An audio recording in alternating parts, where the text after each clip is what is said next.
Hello and welcome to this week's My Swing Analysis. This is where we analyse one of your golf swings to help you take charge. It sure is. Please get involved today. Go to Facebook, Instagram and Twitter. Enter the competition, find the post, use the hashtag MySwingAnalysis and hopefully it will be you. Definitely. And don't forget to follow us on Snapchat, guys, for some behind the scenes footage. Also Periscope, a new live app that we're using. Right now, we're here at the Wentworth Club in the TaylorMade Performance Lab and we're doing a swing analysis of Bradley Smith, 13-year-old from Southport and Ainsdale with a handicap of 13. Looking to get to 5 by the end of 2016, Piers. Why not? It's good goals, isn't it? I tell you what, it's good goals. It's a good goal swing. It is a good goal swing. Let's have a look at it. Yeah, let's have a look at it. So, as we mentioned, 13 handicap, 13 years old, looking to get to 5. Loads of really good things in the golf swing. Very powerful, but he struggles with a pull and also a heavy shot, Piers, with his irons. So hitting the ball left and also sort of the hitting the ground before the golf ball. So when we take a look at his golf swing, we're going to have a look more from the front view because this is really where we've noticed the things that are going to be causing the issues, Piers, really. So let's take a look as we go through it here. As he goes into his backswing, his setup looks really good. Maybe a slightly strong grip, but we're okay with that, really. But as he goes into his backswing, his lower body is really stable.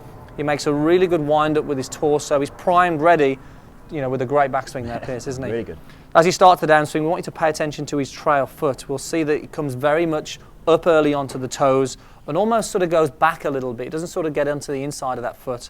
And this causes him to sort of stay back on his trail side through the golf ball. We call it hanging back. And when you hang back, so often we see that the club bottoms out early and that's where you're going to get that heavy shot and also that pull shot as well. So really from the front on view, Piers, we love what he's doing. If we can get him to shift his weight more efficiently, change his bottom of his golf swing, get the low point further behind the golf ball, his strike's going to be better, but also the direction's going to improve, isn't it, as well? Yeah, definitely. And I think when you see this with younger golfers as well, they often get up onto their toes. That's where the power comes from, so you don't want to take that away too much, but definitely we need to show Bradley how to move towards the target. And think of it this way, the lower body, the hips especially, they have two functions really in the downswing. They have a rotation element and they have a lateral movement, so moving toward the target. So ideally we would move toward the target and then we would rotate.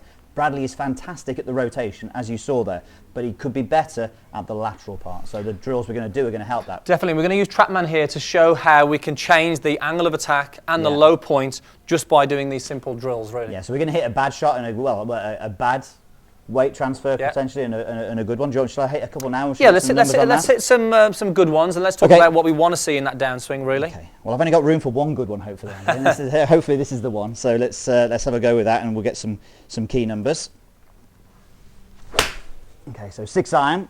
So Piers doesn't have any trouble with hitting down on the golf ball with his irons. He gets plenty of weight shift and plenty of shaft lean. Now, the attack angle here, so the angle the club head's coming into the golf ball is 5.7. That's negative 5.7, which means it's travelling down.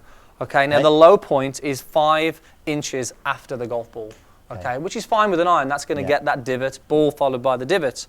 Now, obviously, Piers, in that swing, you had plenty of weight shift, which you don't struggle with.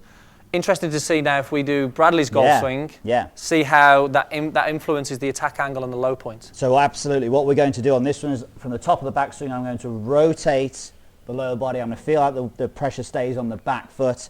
I'm going to risk hitting the ground before the ball, but luckily I'm not on the grass here. I'm on a mat, which is a little bit better for me maybe. So let's have a go at that. It's amazing that I definitely hit the ground before the ball then, and it went quite high still, even though I hit the ground. And left. There we go. So when we look at the attack angle now, we've got an attack angle of negative 1.4. Okay, so still down. Massive difference.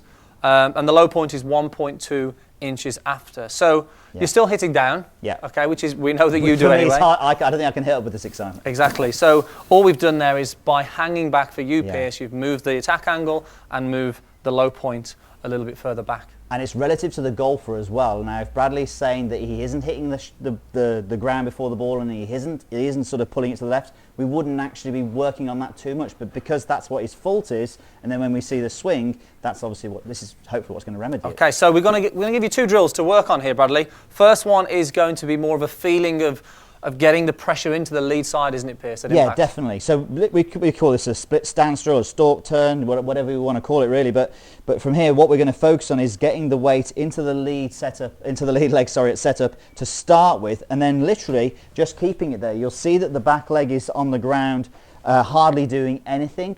All the pressure is in this lead leg, so it's just getting you the feeling of what it's like to hit a shot with your head over your chest, over your knee when you're striking it. So this is great for sort of building up some strength in that left leg as well. Actually, that's the best shot I've hit out of the 3 so far. Definitely. Be interesting to see what the numbers No were on hanging that back. one. So on that one, negative 3.3, and your Okay. low point was 2.6 after. So definitely better than the hanging back. Yeah, and it's all about really from there just sort of building up some awareness in that leg on how it's going to And work. some strength. It's a good one for strength, definitely. this one. And a good thing that we always get people to do when they're practicing is be aware of their surroundings. So we're in a fitting lab here, so what we have got a lot of is golf bags and golf shafts. So what we're going to do with this one is, literally, you can do this with an alignment stick. Excuse the noise there, they're just building the stands here. It's the BMW Championship here soon. So I'm just going to get this shaft just sort of stuck in the side there, and it was a lot easier before. There we go, there we go. Now the objective is here, when hitting the golf ball, when setting up, we're going to be a couple of inches away from the shaft. Now the feeling from there, ball's just a bit too far away. The feeling from here now is, top of the backswing is to shift. So I'm shifting the hip into the shaft there. There's no rotation going on. I'm shifting the hip. Then I will rotate, then I will swing. So I'm really feeling that I'm pushing through into this stick. I almost want to get this stick to pop out. Yeah. You know, that's what Bradley, that's what you need to feel. But it's definitely showing me how to get that pressure through onto that lead side, and you'll feel like you're sort of very upright when you finish as well doing this. And Bradley, we want to make sure that you hit that shaft before you hit the golf ball. It's no good hanging back and then getting to it after. We want to get you to that shaft before you hit the golf ball. Okay, let's see if we can get Let's that give up it a on go then, there. Piers. So let's see if we can crash shot into that, Okay, so a couple of inches away from there. Then from there it is push into it and then keep on it and keep moving toward the target. All right, let's pull the trigger. Okay, good. So interested to see the numbers again on this one. So attack angle 3.9, low point 3.5 after. Yeah. So it just shows there how... Wasn't a great contact that one, but I was definitely moving that way and I was very aware of that. Yeah, so it just shows how your pressure or moving that weight can really influence the strike, but also how the strike really influences the direction. If you can get those two things right, Bradley, you're going to hit the ball straighter, a little bit longer, and just more consistent. Simple as that. There we go. Okay, so I hope you enjoyed that. If you did, show us some love, hit the like button, and make sure you comment below. Let us know where we can help your game this year. And don't forget to subscribe for the channel for more videos every week. And also, very apt, Andy, make sure you check out Strike Your Irons Pure video series in the corner, 7-day free trial at meandmygolf.com. We know you'll enjoy it. Thanks for watching. Cheers, We'll guys. see you soon.